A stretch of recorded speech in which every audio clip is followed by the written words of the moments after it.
Proverbe 21.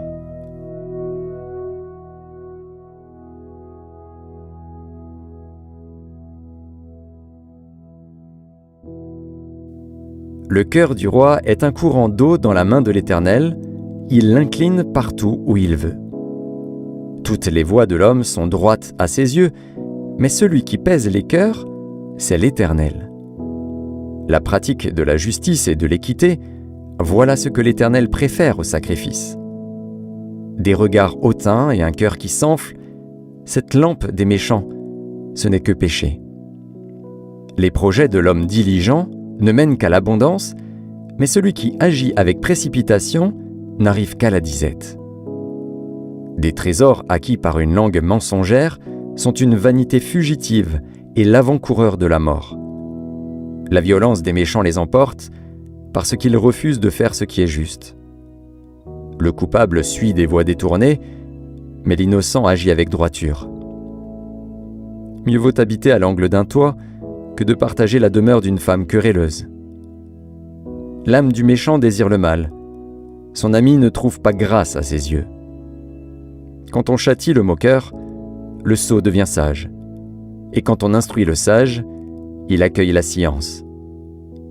Le juste considère la maison du méchant, l'Éternel précipite les méchants dans le malheur. Celui qui ferme son oreille au cri du pauvre criera lui-même et n'aura point de réponse.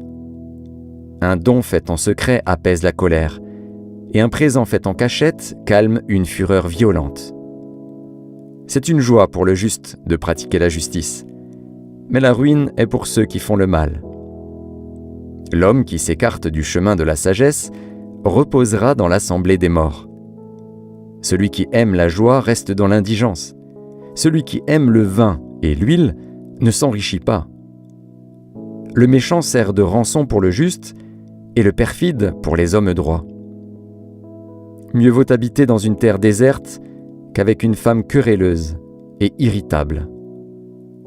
De précieux trésors et de l'huile sont dans la demeure du sage, mais l'homme insensé les engloutit. Celui qui poursuit la justice et la bonté trouve la vie, la justice et la gloire. Le sage monte dans la ville des héros, et il abat la force qui lui donnait de l'assurance.